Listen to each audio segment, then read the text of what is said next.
Pilato mandó a Jesús, siendo otro preso de alto perfil, lo mandó a Herodes Antipas. Ahora, el juez Festo hace lo mismo. Manda este preso extraordinario de alto perfil, lo manda a consultar con Agripa II, apreciando su opinión como especialista en las cuestiones religiosas de los judíos. No hemos de dudar, sin embargo, de que Festo se hallaba frente a un problema genuino y que de verdad necesitaba tener algo cierto que escribir sobre el preso que había de enviar a Roma. Léanlo, hermanos, en Hechos capítulo 25, verso 26. Pero a la vez el interrogatorio cobraba inusitado esplendor por el deseo suyo de hacer los honores a su distinguido huésped, el rey Agripa II, y quizás impresionarle por un alarde de su propia potencia como representante del imperio en Israel. La providencia divina ordenaba estas circunstancias para que el embajador del cielo, me refiero al apóstol Pablo, pudiese dar su mensaje y testimonio ante un auditorio compuesto de la alta aristocracia de Israel de la época. He aquí su testimonio como embajador en cadenas. Llega a su culminación en lo que se refiere a Israel, porque ya de aquí en adelante empieza ya a prepararse para ser llevado a Roma. En Hechos capítulo 25, verso 19, veamos el tema de Festo y el Evangelio. El informe que da Festo al rey Agripa II lo pueden ver desde el Hechos capítulo 25, verso 14 hasta el 22.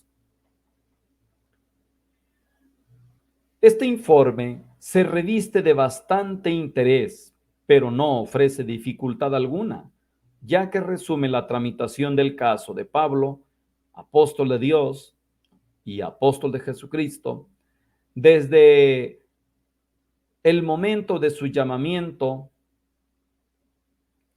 del apóstol.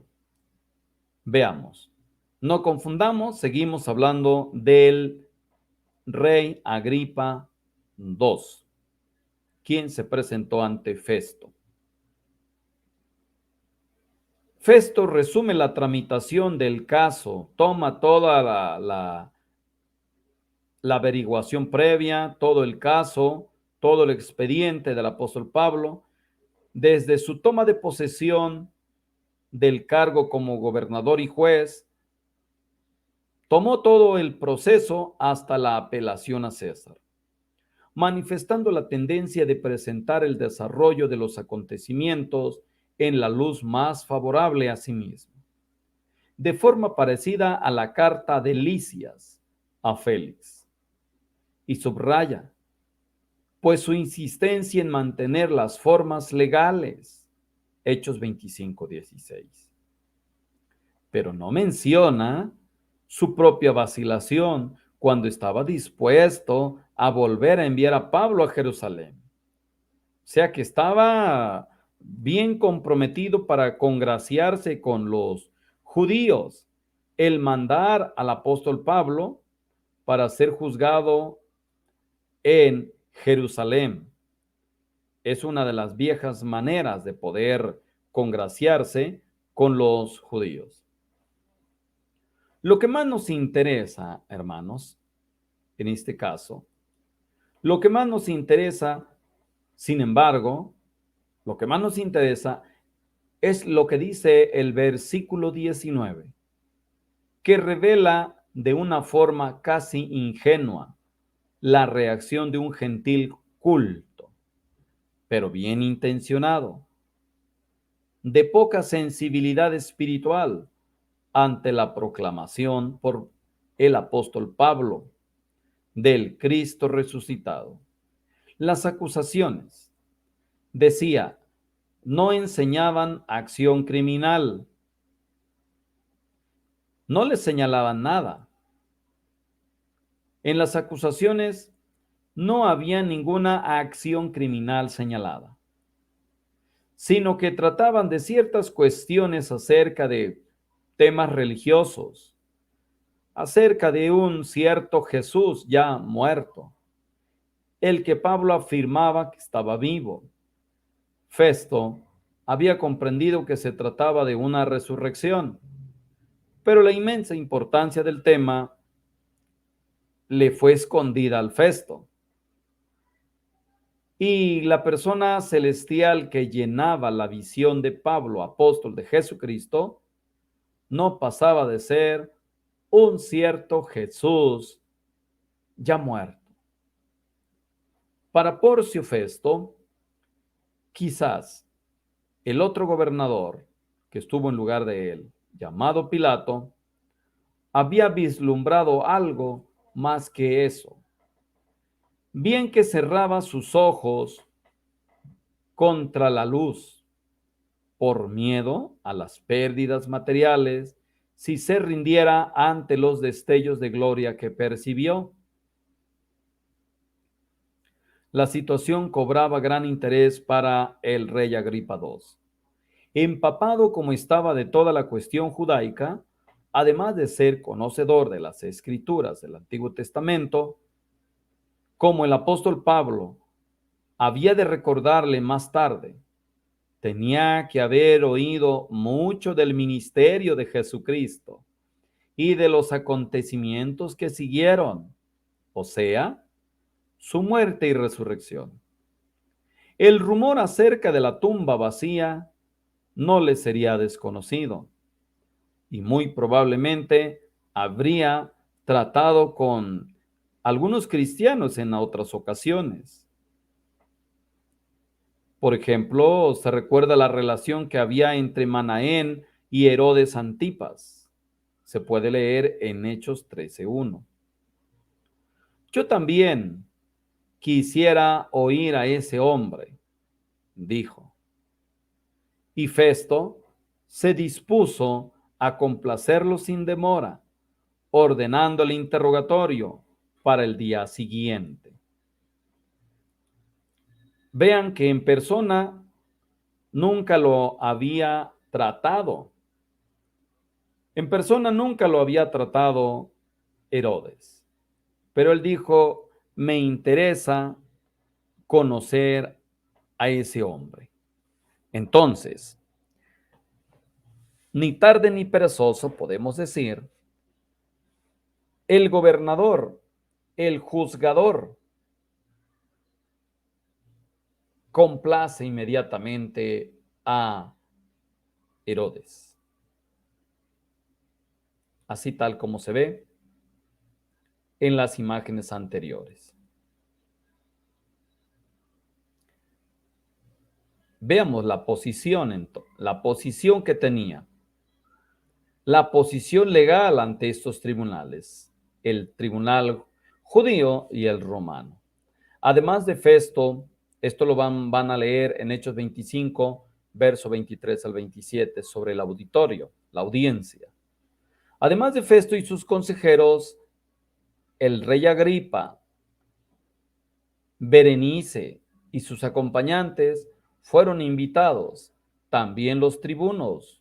Los tribunos eran un grupo de coroneles de la guarnición de Cesarea, con las personas distinguidas de la ciudad, ya que el interrogatorio se había convertido en una ocasión social para honrar a los regios visitantes, Agripa y Berenice. Vinieron con mucha pompa, con mucha algarabía, con mucho aparato, luciendo los recursos de su corte, colocándose Festo y los demás también a la altura de la ocasión, o sea, todos ahí bien con sus trajes bien elegantes.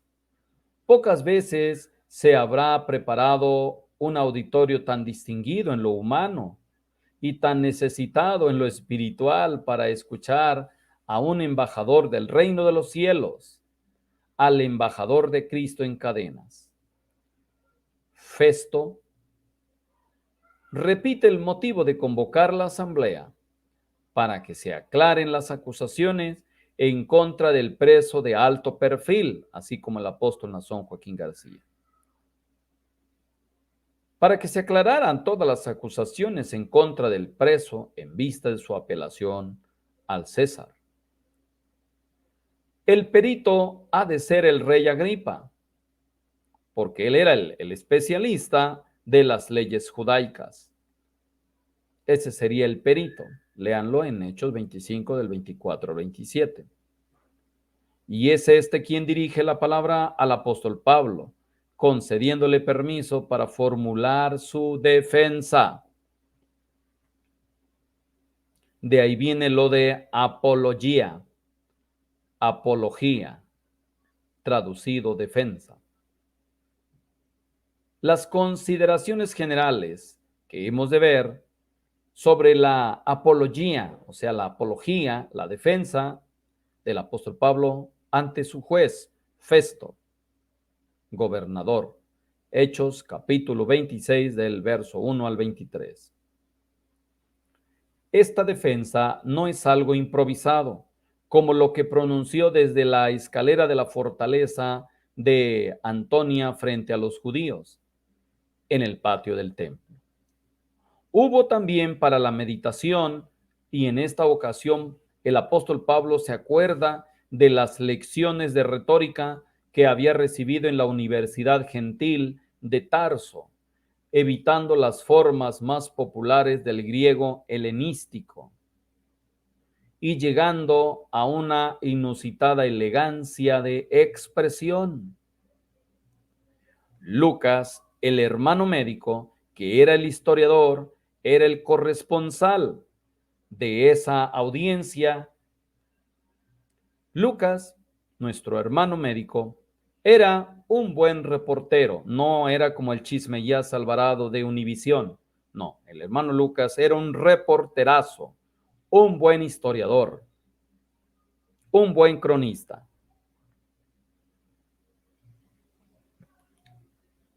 Eso no hay que perder de vista. Un buen cronista. Felicidades para el hermano Lucas de aquel tiempo. De modo que este rasgo se trasluce a través del resumen del discurso de su amado maestro y padre de la fe, y también paciente. Veamos cómo Lucas tenía la bendición de ser el reportero, el cronista de su maestro y padre de la fe, apóstol Pablo. Pero también el hermano Lucas era el médico de cabecera, el médico de confiabilidad, y el apóstol Pablo era su paciente. Por una vez, nadie tenía prisa. El distinguido auditorio, gracias a la modalidad especial que Festo había dado a la convocatoria, estaba dispuesto a escuchar aun cuando no fuese más que por pura curiosidad. Nos atrevemos a pensar, sin embargo, que había corazones sedientos de la verdad entre los oyentes tan ricamente preparados, vestidos, ataviados, y que la penetrante palabra apostólica llegaría a la conciencia y a la voluntad de algunos, despertándoles el arrepentimiento y la fe. Fue por tales medios que el evangelio penetraba en las más encumbradas esferas del imperio durante el primer siglo. Veamos el desarrollo del discurso. Ante el reportero médico Lucas, capítulo 26 de Hechos, del 2 al 3.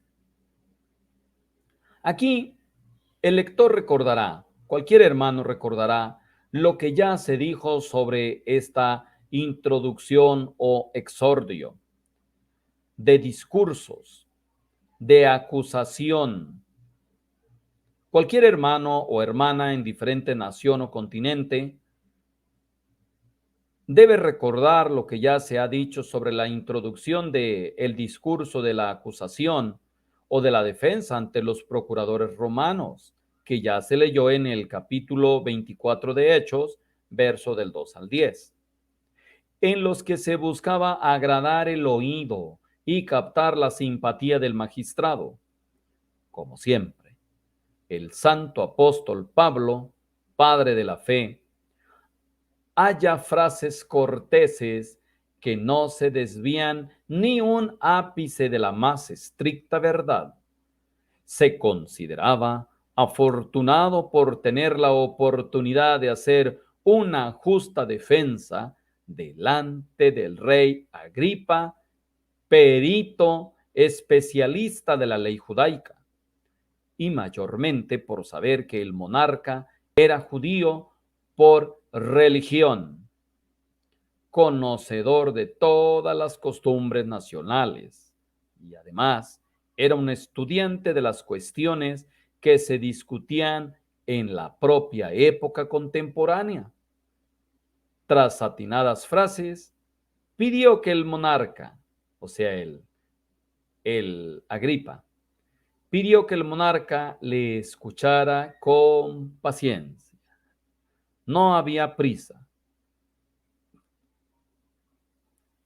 Acordémonos que Pablo, apóstol de Jesucristo, fue un gran alumno cuando se llamaba Saulo de Tarso como fariseo. Vean en Hechos capítulo 26, verso del 4 al 5. Pablo vuelve a su primera juventud, que aún en la ciudad de Tarso se distinguía por su fidelidad a los de su nación, y confirmándose tales principios, más tarde por su educación y actuación como fariseo celoso en Jerusalén. Era figura destacada, era una figura bien conocida por sus contemporáneos. Este principio de su discurso es doblemente importante, ya que hace ver que no había en él alguna predisposición de dejarse llevar por extrañas herejías, sino todo lo contrario. Al mismo tiempo, la insistencia en su credo de fariseo le conduce al punto principal de su argumento, la doctrina de la resurrección y su cumplimiento en la persona de Cristo. Tenía, o sea que el hermano, el santo apóstol Pablo, tenía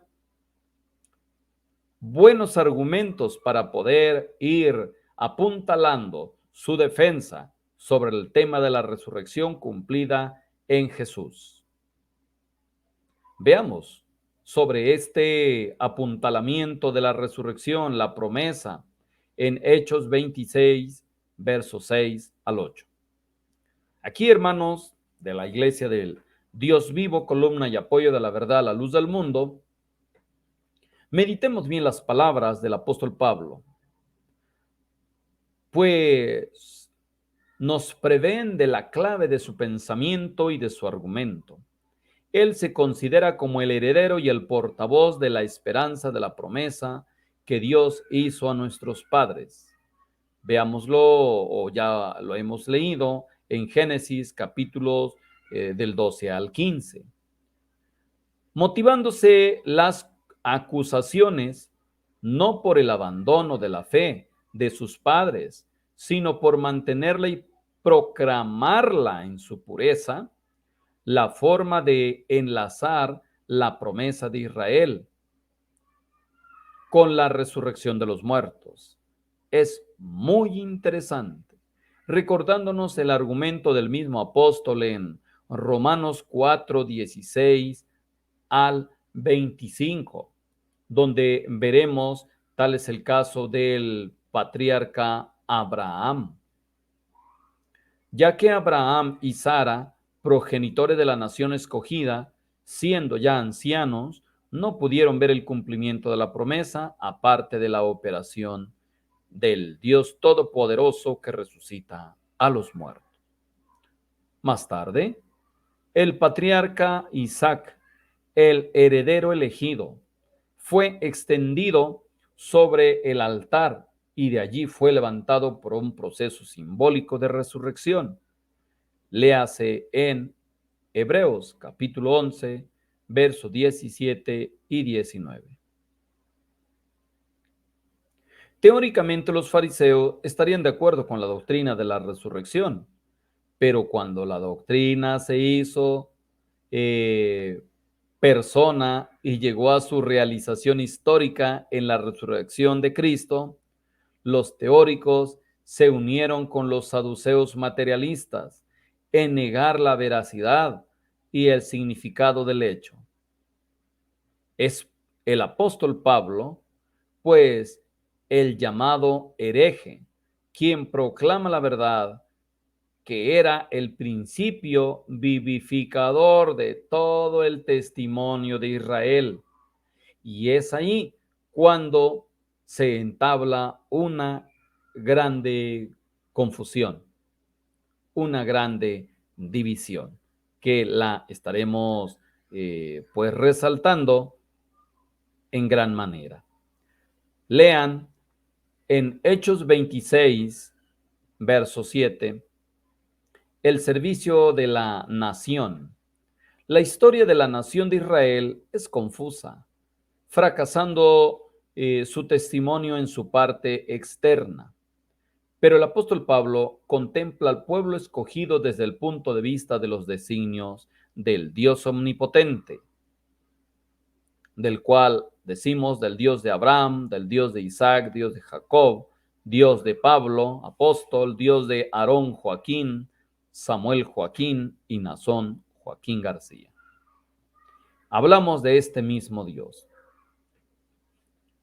que forzosamente esos designios tenían que cumplirse de acuerdo a la óptica apostólica. A través del resto fiel de almas piadosas y sumisas dentro de la nación externa, Dios había mantenido su Israel, en el que podía agradarse y que le glorificaba en medio de la apostasía, no faltando nunca miembros de todas las 12 tribus entre los fieles. Véase, por ejemplo, Ana, de la tribu de Aser, y ella la podemos encontrar en el libro de Lucas, capítulo 2, verso 36. No lamenta sobre las 10 tribus perdidas, sin duda. Hay sangre de todas las tribus en los descendientes de Jacob, sino que queda extasiado ante el alto servicio de las 12 tribus de Israel, verdadero, que sigue cumpliéndose por sus providencias de Dios. La estructura externa de la nación había de desmoronarse, pero el propósito de Dios quedaba firme, y el apóstol Pablo se gozaba en reiterar la antigua promesa, hecha historia por la resurrección de Jesucristo.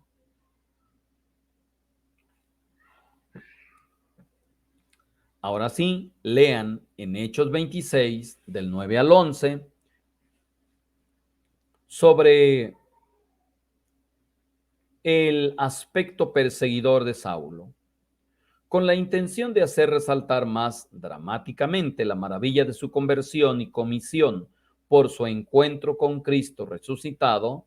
El apóstol Pablo recuerda una vez más los tristes días cuando él mismo asolaba la iglesia de Dios. Entonces se sentía movido por su fanatismo a hacer muchas cosas contra el nombre de Jesús el Nazareno, título que hace eco de su actitud de entonces, o de aquel entonces. Y habiendo recibido autoridad de los jefes de los sacerdotes, como los del Sanedrín, él encarcelaba a los santos, daba su voto en contra de ellos cuando se trataba de sentencias condenatorias, así como cuando se reunieron los regidores para tratar de quitarle las llaves de la ciudad como ciudadano distinguido, visitante distinguido, el apóstol Nazón.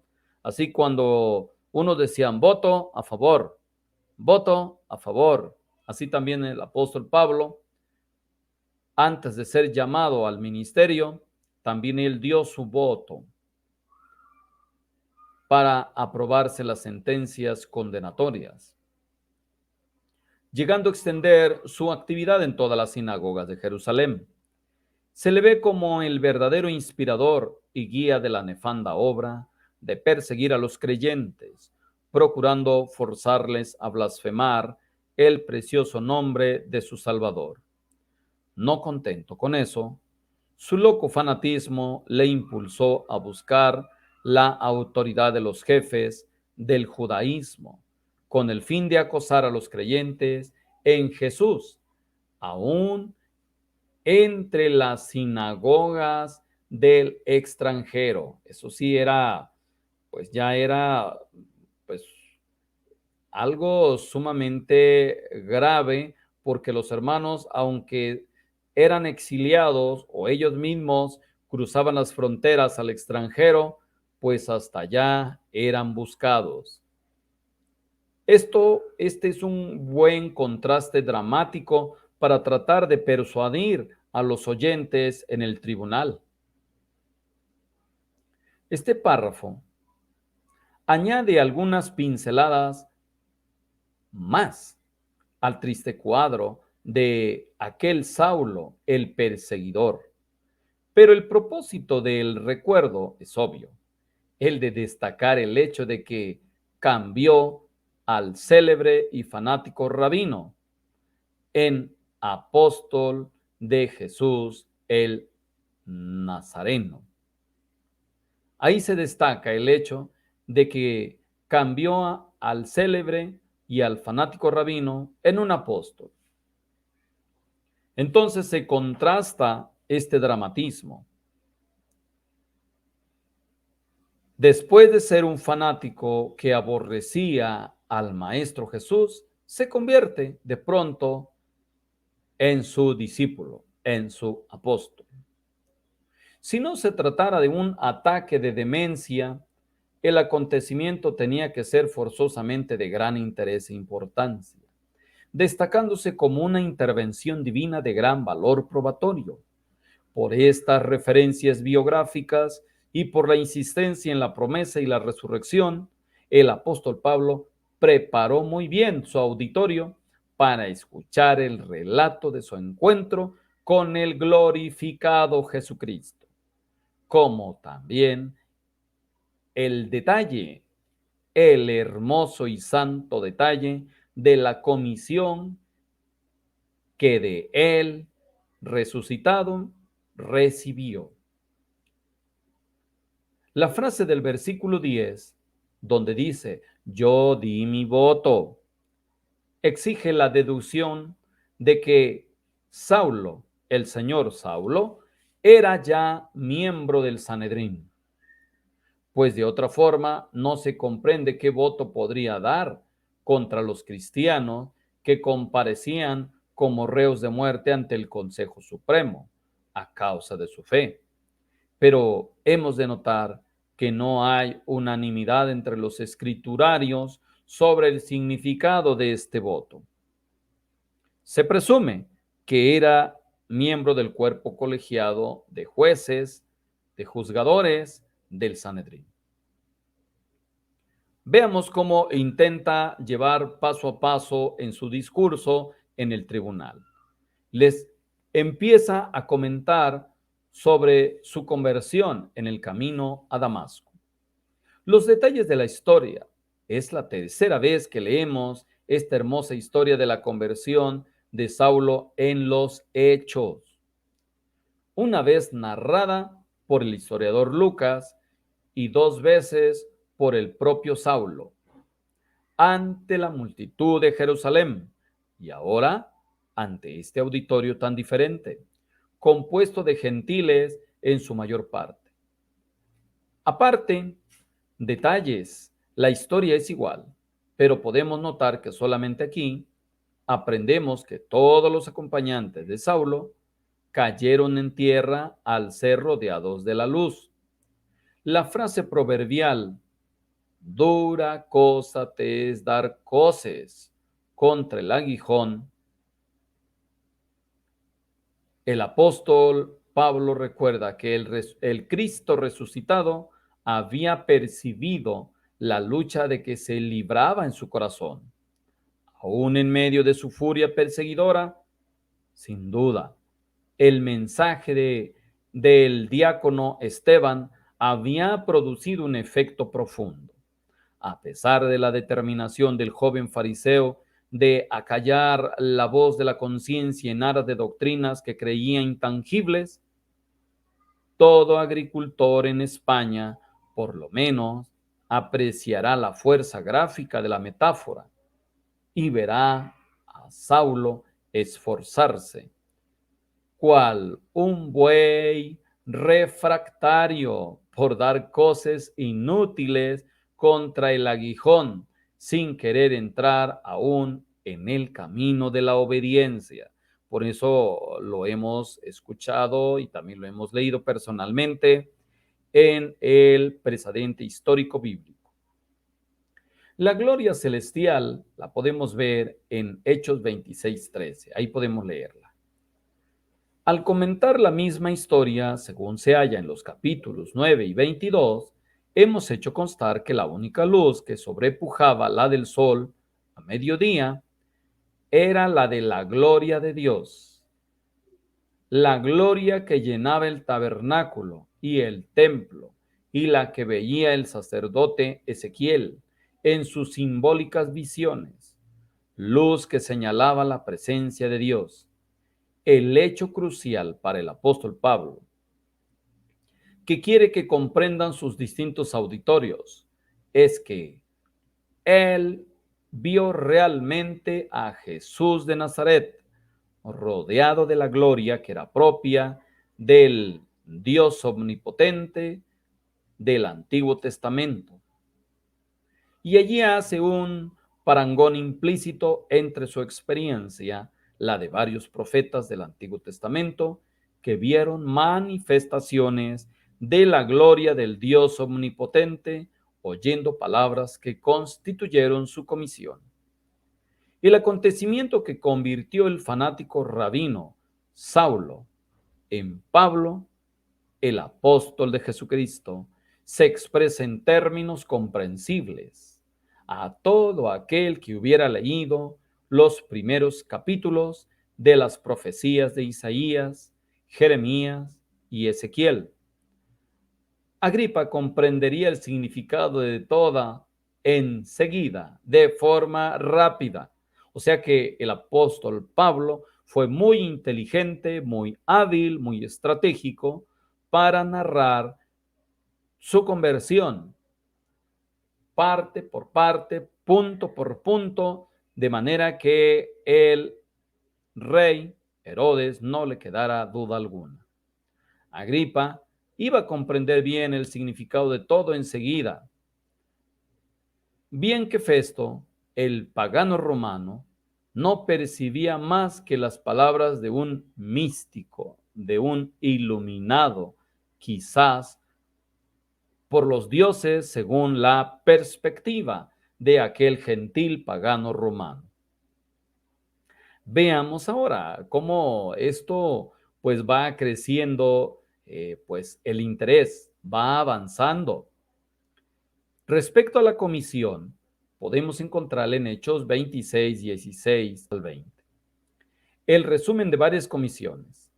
Ningún lector inteligente ha de extrañarse, ni mucho menos escandalizarse por el hecho de que Pablo, el santo apóstol, ante un auditorio que no se interesaba en el detalle de la vida de los judíos y que estaba acostumbrado a la famosa brevedad romana, hiciera un resumen de cuánto había recibido del Señor mismo en el camino, juntamente con el mensaje de Ananías de Damasco, incluyendo también el que recibió en el templo.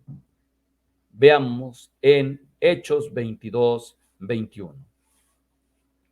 El resumen se ajusta perfectamente a los términos de la comisión, siendo tan clara su expresión que aprendemos mucho por medio de esta escueta declaración acerca de la misión encomendada al apóstol Pablo, que le constituyó en apóstol.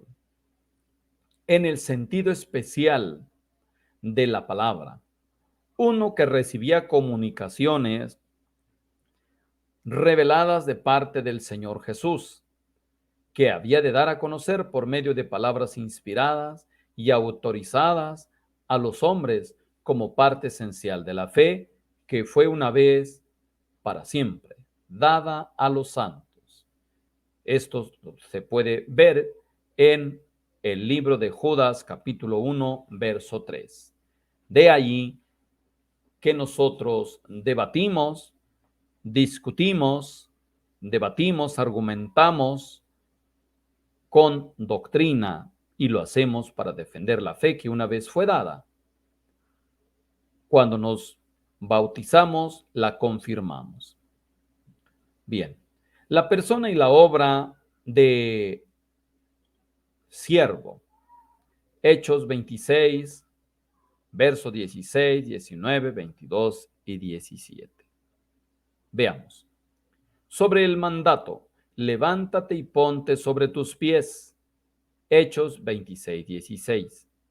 Nos recuerda las palabras parecidas dirigidas al sacerdote Ezequiel en el capítulo 2, verso 1, y al profeta Daniel en el libro de Daniel 10, verso 10 al 11. Y mantiene el parangón entre la comisión de los profetas y la de Saulo.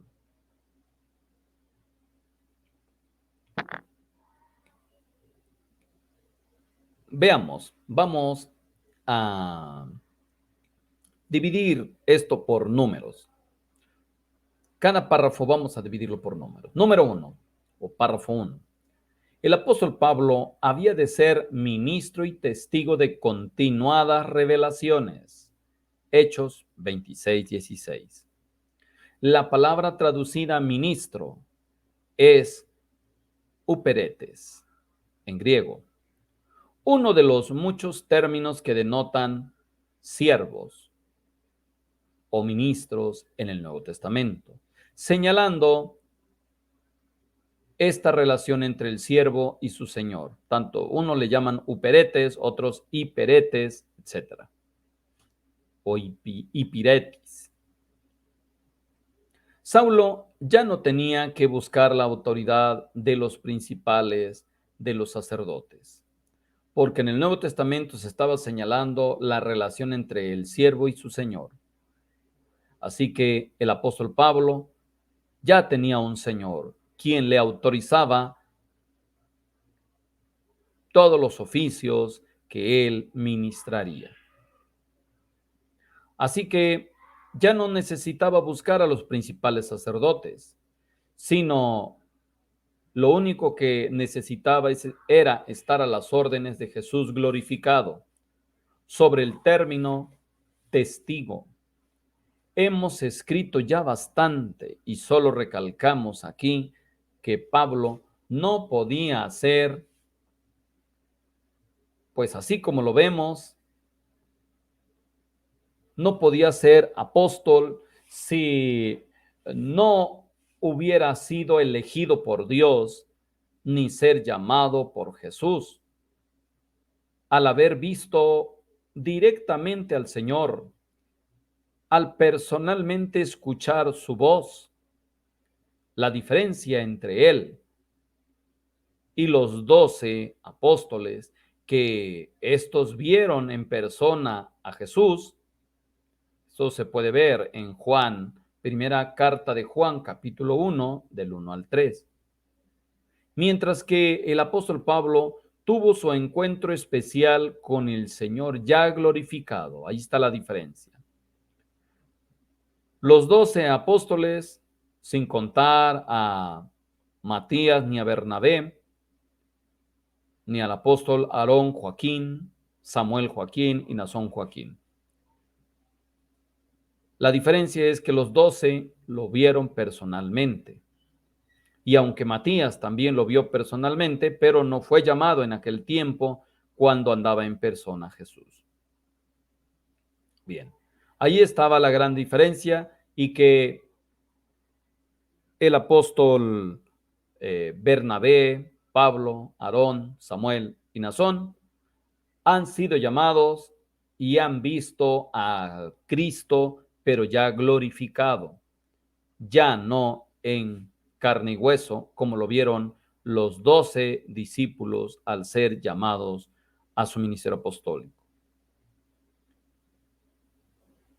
Bien, ahí está la grande diferencia, que el apóstol Pablo ya lo ve glorificado, primeramente en el camino y luego en ocasiones sucesivas. Nótese bien la frase cuando le dice, porque para esto he aparecido a ti. Algunas versiones dicen, porque para esto te he aparecido. Bien. Número 2, o párrafo 2, o número 2, como quieran verlo, o punto 2.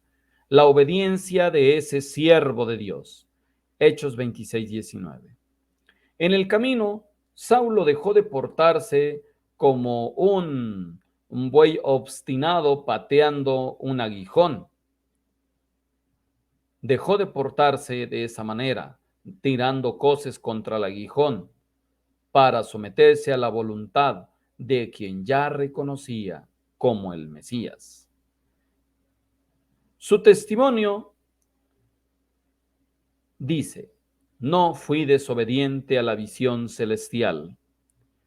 Corresponde a su humilde pregunta, Señor, ¿qué quieres que yo haga? Por excelsa que fuese la visión y por trascendental que fuera el mensaje recibido, todo habría sido en vano sin la obediencia del siervo. Hagamos un alto para preguntarnos a nosotros mismos si hemos sido fieles a la luz que hemos recibido. Pero nosotros hemos recibido una luz de un apóstol vivo. No la recibimos directamente de Cristo. La recibimos a través del apóstol Nazón Joaquín García.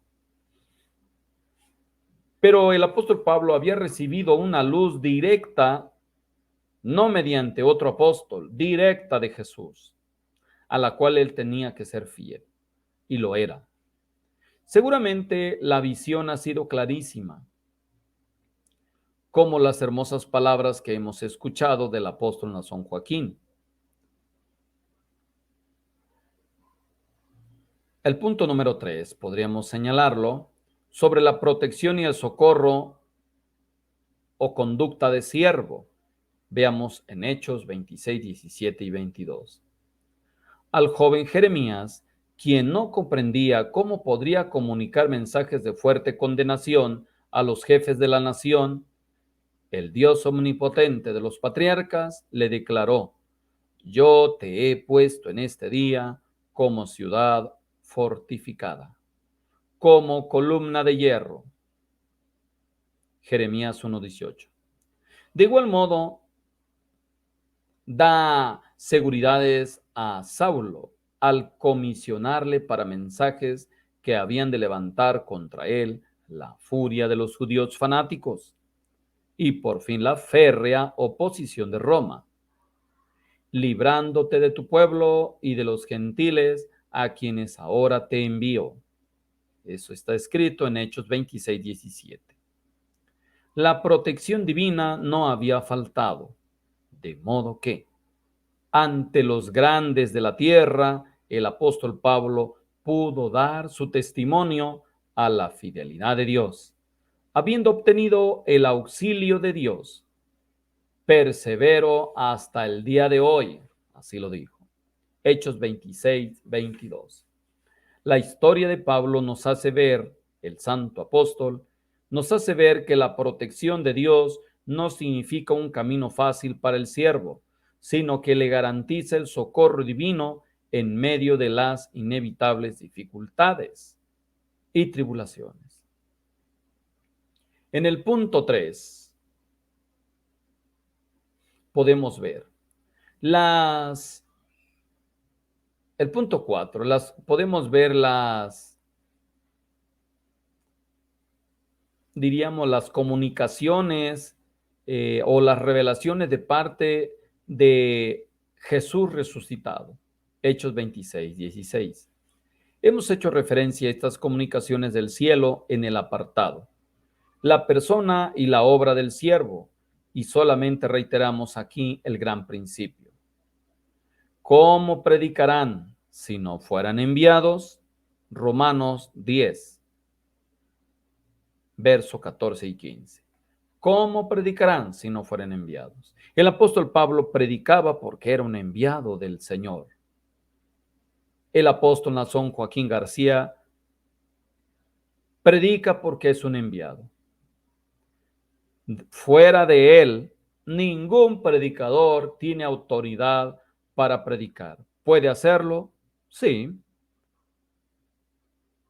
¿Tiene validez esa predicación? No. ¿Pero puede predicar? Sí, puede. Sin autoridad, sin autoridad. ¿Surte efectos benéficos? Ninguno. Hay de aquel que, siendo llamado, no se presta al cumplimiento de su misión, pero hay de aquel que insiste en lanzarse al camino de su supuesto servicio sin ser llamado. En este caso, el apóstol Pablo era llamado por el Señor Jesús a practicar, desarrollar, ejercer su ministerio apostólico.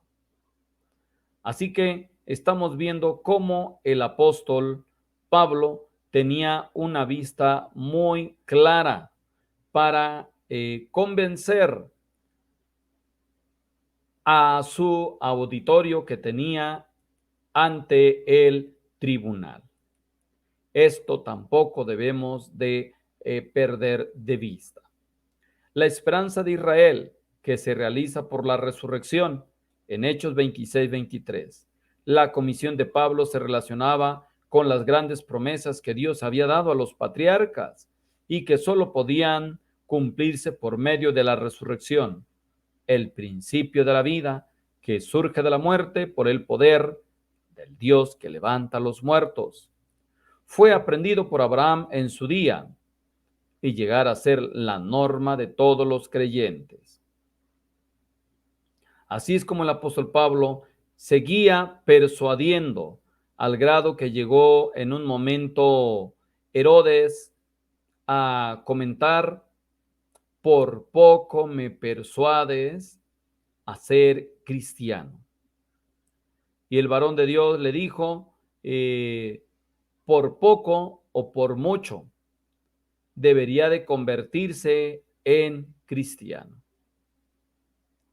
Así que, hermanos, estamos viendo aquí este intercambio con el rey Agripa. Las referencias a los profetas en Hechos 26 al 29, las referencias a los profetas a una visión celestial y a la resurrección habían hecho a Festo pensar en una divina locura. Pero Pablo se dirigió directamente a Agripa, sabiendo que el vocabulario y los conceptos que acababa de emplear no eran desconocidos por el vástago de la dinastía herodiana, enseñado tanto en las escrituras como en las tradiciones de los judíos. No solo eso, sino que el ministerio de Jesucristo había dejado una honda huella en la memoria de los habitantes de Jerusalén, y aún los incrédulos, en cuanto a la misión mesiánica de Jesús, reconocían que alguien poderoso en palabra y hechos había recorrido los caminos de Galilea y de Judea, y que extraños acontecimientos que nunca se habían explicado satisfactoriamente se habían llevado a cabo en Israel. El testimonio de Jesucristo y de sus apóstoles no se había realizado en algún rincón, sino a la vista de todo el pueblo, desde los grandes hasta los pequeños.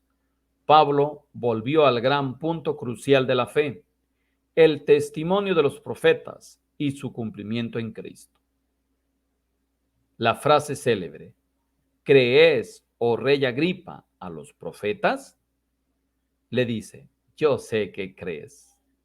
No cabe duda de que el monarca fue conmovido y que el apóstol Pablo sabía que podía hacer su afirmación sin miedo a la contradicción.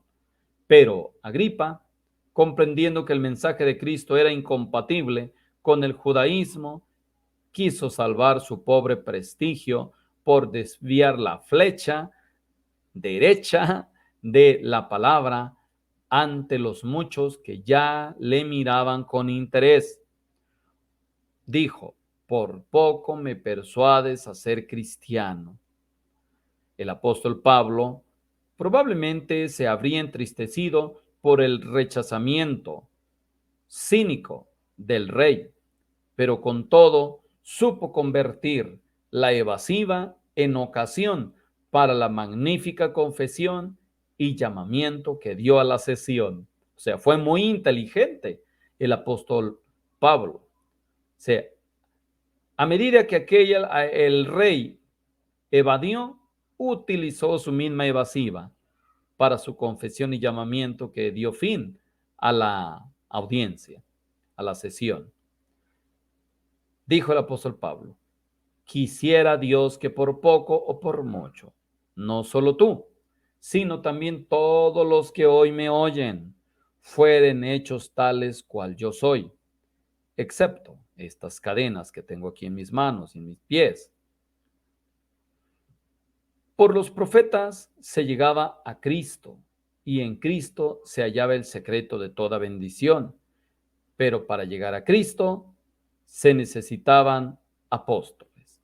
Así como en otros tiempos para llegar a Cristo se usaban profetas, ahora para llegar a Cristo se usaban apóstoles. El apóstol Pablo hubiese querido compartir con todos sus creyentes tan necesitados espiritualmente, a pesar de lo privilegiado de su posición social con la ciudadanía romana.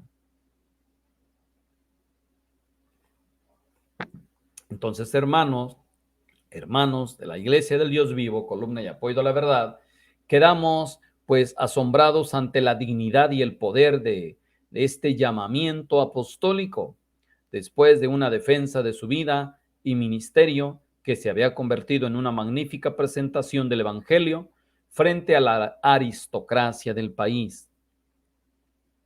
Cadenas aparte, el apóstol Pablo se consideraba tanto más feliz que ninguno de los grandes y anhelaba que todos dejasen sus ídolos, sus pensamientos personales y limitados, para postrarse ante aquel que estaba dispuesto a revelarse en sus corazones, tal como lo había hecho en el caso de él, como una revelación especial cuando iba persiguiendo a la iglesia rumbo a Damasco. Así que finalmente podemos leer en Hechos 26, 30 y 32. Notamos que los resultados de la defensa distaban mucho de ser nulos. Festo, en consulta con Agripa y sus consejeros, formularon oficialmente la opinión de que ninguna cosa digna de muerte ni de prisión ha hecho este hombre. Hechos 26, 31. Pero Festo ya tenía las manos atadas por la apelación de Pablo a Roma. Y Festo también podía decir a las Yendous, a las Yendou 1, a las Yendou 2 y a las Yendou 3, estoy atado de manos. Así como Pilato dijo, me lavo las manos de la sangre de este justo. Así también Festo pudo haber dicho, lo siento, señores, estoy atado de manos. El acusado, el prisionero, ya ha apelado a César. No puedo hacer nada. Así como Ronald Cohen dijo a las Yendous, lo siento, estoy atado de manos. ¿Cómo se cumple? Pilato, Festo y Ronald Cohen tienen algo parecido. Ya estaba atado de manos Festo por la apelación del apóstol Pablo a Roma. no pasando la dramática sesión en el salón del pretorio de Herodes en Cesarea de ser, en su aspecto legal, un interrogatorio con el fin de redactar el informe que se había de llevar a Roma. Según la opinión de Agripa, Festo habría podido libertar a Pablo si no hubiese apelado ya a César. Pero hemos visto que tal apelación surgió de las vacilaciones anteriores de Festo frente a la insistencia y a la violencia de los jefes del judaísmo, que en caso de que él lo haya libertado o liberado, lo hayan matado de todas maneras. Por eso estaba indeciso.